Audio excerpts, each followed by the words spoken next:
ನಮಸ್ಕಾರ ಫ್ರೆಂಡ್ಸ್. ನಾವು ನಿನ್ನೆ ವಿಡಿಯೋದಲ್ಲಿ ಡಿಸ್ಕಸ್ ಮಾಡಿದ್ದು ನಿಫ್ಟಿ ಫ್ಲಾಟ್ ಗ್ಯಾಪ್ ಅಪ್ ಯಾವ ಲೆವೆಲ್ ಅಲ್ಲಿ ಓಪನ್ ಆದ್ರೆ ಕೂಡ ಇಲ್ಲಿ ಏನಾದರೂ ಬಿಯರಿಶ್ ರೆಡ್ ಕ್ಯಾಂಡಲ್ ಆದ್ರೆ ನಾವು ಅಲ್ಲಿಂದ ಪುಟ್ ಪೊಸಿಷನ್ ತಗೊಳ್ಳೋಣ ಅಂತ ಯೋಚನೆ ಮಾಡಿದ್ವಿ. ನಾವು ಯಾವುದೇ ಕಾಲ್ ಪೊಸಿಷನ್ಸ್ ನ ಈ ಗುರುವಾರದ ದಿನಕ್ಕೆ ಯೋಚನೆ ಮಾಡಿರ್ಲಿಲ್ಲ. ನನ್ನ ವಿಡಿಯೋ ನೀವು ಏನಾದರೂ ಫಾಲೋ ಮಾಡಿದ್ರೆ ಇಲ್ಲಿ ನಿಮಗೆ ಪ್ರಾಫಿಟ್ ಬರೋ ಚಾನ್ಸಸ್ ಇತ್ತು. ಆದ್ರೆ ನಮ್ಮ ಟಾರ್ಗೆಟ್ ಕೆಳಗಡೆ 25,100 ಮೊದಲನೇ ಟಾರ್ಗೆಟ್ ಆಗಿತ್ತು. ಹಾಗೂ ಇದನ್ನು ಬ್ರೇಕ್ ಆಗಿ ಕೆಳಗಡೆ ಹೋದ್ರೆ ಇನ್ನಷ್ಟು ಹೆಚ್ಚಿನ ಕರೆಕ್ಷನ್ ಎಕ್ಸ್ಪೆಕ್ಟ್ ಮಾಡ್ತಾ ಇದ್ವಿ.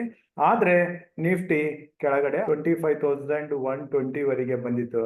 ಅಲ್ಲಿಂದ ಸ್ವಲ್ಪ ರಿಕವರಿ ಕಾಣ್ತಾ ಎಂಡ್ ಆಫ್ ದ ಡೇ 25,144 ಹತ್ರ ಕ್ಲೋಸಿಂಗ್ ನ ಕಂಡಿದೆ.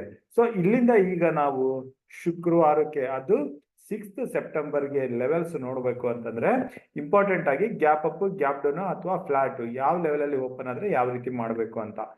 ಗ್ಯಾಪ್ ಡೌನ್ ಓಪನ್ ಆಗಿ ನಿಫ್ಟಿ ಏನಾದ್ರೂ ಈ ಲೆವೆಲ್ ಇದು 25,100 ಹತ್ರ 10 ಪಾಯಿಂಟ್ ಮೇಲೆ ಕೆಳಗಡೆ 25,100 ಕೆಳಗಡೆ 25,080 ಅಂತ ತಗೊಳ್ಳಿ.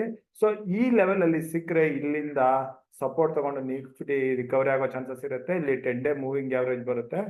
ಇಲ್ಲಿಂದ ಬರೋ ರಿಕವರಿ ಮೇಲೆ ನಿಫ್ಟಿನ 25,280 ಇಂದ 300 ಲೆವೆಲ್ ವರೆಗೆ ತಗೊಂಡು ಬರುತ್ತೆ. ಇಲ್ಲಿ ಬರ್ದಂಗೆ ಇಲ್ಲಿ ಪ್ರಾಫಿಟ್ ನ ಬುಕ್ ಮಾಡ್ಕೋಬಹುದು. ಇನ್ನು ಗ್ಯಾಪ್ ಅಪ್ ಅಲ್ಲಿ ಓಪನ್ ಆದ್ರೆ 25,200 ಮೇಲೆ ಸಸ್ಟೈನ್ ಆಯ್ತು ಅಂತಂದ್ರೆ ಇಲ್ಲಿಂದ ಅಗೇನ್ ಸಿ ಪೊಸಿಷನ್ಸ್ ನಾನೇ ತಗೋಬಹುದು.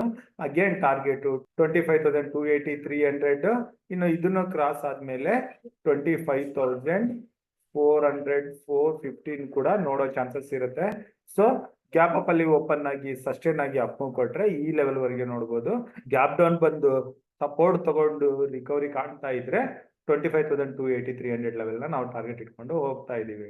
ಇನ್ನು ನಿಫ್ಟಿ ಯಾವುದೇ ಕಾರಣದಿಂದ ಗ್ಯಾಪ್ ಡೌನ್ ಆಗ್ಲಿಲ್ಲ, ಸ್ಟಾರ್ಟಿಂಗ್ ಆಫ್ ದ ಡೇ ಇಂದಾನೆ ಕರೆಕ್ಷನ್ ಕಾಣ್ತಾ ಬಂದು 25,080 ನ ಬ್ರೇಕ್ ಆಗಿ 15 ನಿಮಿಷ ಸ್ಪೆಂಡ್ ಮಾಡ್ತು ಅಂತಂದ್ರೆ ಇಲ್ಲಿಂದ ಹೆಚ್ಚಿನ ಕರೆಕ್ಷನ್ ಬರೋ ಚಾನ್ಸಸ್ ಇರುತ್ತೆ.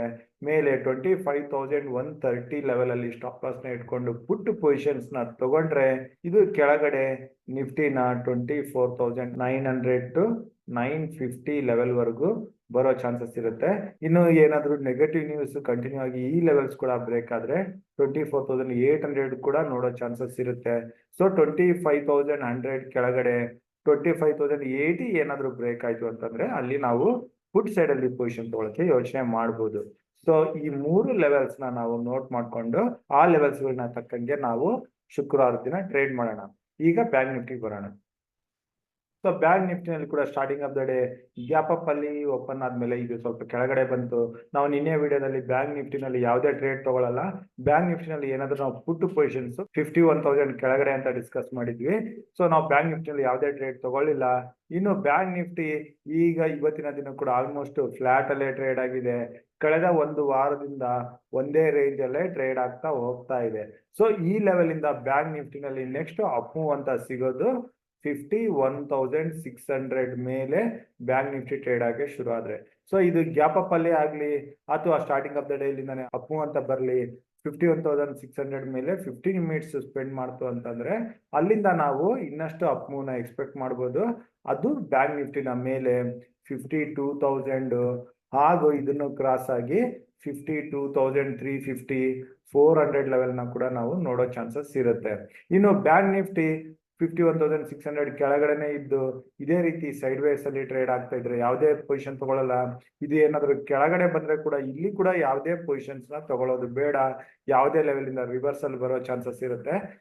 ಇದೆಲ್ಲ ರಿಸ್ಕಿ ಝೋನ್ ಆಗಿರುತ್ತೆ. ಬ್ಯಾಂಕ್ ನಿಫ್ಟಿ ಏನಾದ್ರೂ 50,900 ಕೆಳಗಡೆ ಬಂದ್ರೆ ಮಾತ್ರ ಇಲ್ಲಿ ಪುಟ್ ಪೊಸಿಷನ್ಸ್ ನ ಟ್ರೈ ಮಾಡಬಹುದು. 50,900 ಮೇಲೆ ಆಗ್ಲಿ 51,000 ಕೆಳಗಡೆ ಆಗ್ಲಿ ಯಾವುದೇ ಟ್ರೇಡ್ ತಗೊಳ್ಳೋದು ಬೇಡ. ಇದೆಲ್ಲ ಟ್ರಾಪಿಂಗ್ ಝೋನ್ ಆಗಿದೆ. 50,900 ನ ಬ್ರೇಕ್ ಆದ್ರೆ ಹೆಚ್ಚಿನ ಕರೆಕ್ಷನ್ ಕೆಳಗಡೆ 500 to 600 ಹಾಗೂ 900 ಪಾಯಿಂಟ್ಸ್ ವರೆಗೆ ಕರೆಕ್ಷನ್ ಕೆಳಗಡೆ 50,000 ಲೆವೆಲ್ ವರೆಗೂ ಬರೋ ಚಾನ್ಸಸ್ ಇರುತ್ತೆ. ಶುಕ್ರವಾರದ ದಿನ ತಪ್ಪಿದ್ರೆ ಸೋಮವಾರದ ದಿನ. ಈ ಲೆವೆಲ್ಸ್ ಗಳನ್ನ ಇಟ್ಕೊಂಡು ನಾವು ಬ್ಯಾಂಕ್ ನಿಫ್ಟಿನಲ್ಲಿ ಟ್ರೇಡ್ ಮಾಡೋಣ. ಈ ಲೆವೆಲ್ಸ್ ಗಳು ಬಿಟ್ಟು ಬೇರೆ ಏನಾದ್ರೂ ಅಪ್ಡೇಟ್ಸ್ ಇದ್ರೆ ಅದನ್ನ ನಾವು ನಮ್ಮ ಟುಡೇಸ್ ಇನ್ವೆಸ್ಟ್ಮೆಂಟ್ ಟೆಲಿಗ್ರಾಮ್ ಗ್ರೂಪ್ ಅಲ್ಲಿ ಅಪ್ಡೇಟ್ ಮಾಡ್ತೀವಿ. ಅಲ್ಲಿಂದ ನೀವು ಮಾಹಿತಿನ ಪಡಿಬಹುದು. ಇಷ್ಟು ಹೇಳ್ತಾ ಇವತ್ತಿನ ವಿಡಿಯೋ ಇಲ್ಲಿಗೆ ಮುಗಿಸ್ತಾ ಇದ್ದೀನಿ. ನನ್ನ ಮುಂದಿನ ವಿಡಿಯೋ ಬರೋವರೆಗೂ ನಿಮ್ಗೆ ನನ್ನ ಕಡೆಯಿಂದ ಧನ್ಯವಾದಗಳು. Thank you.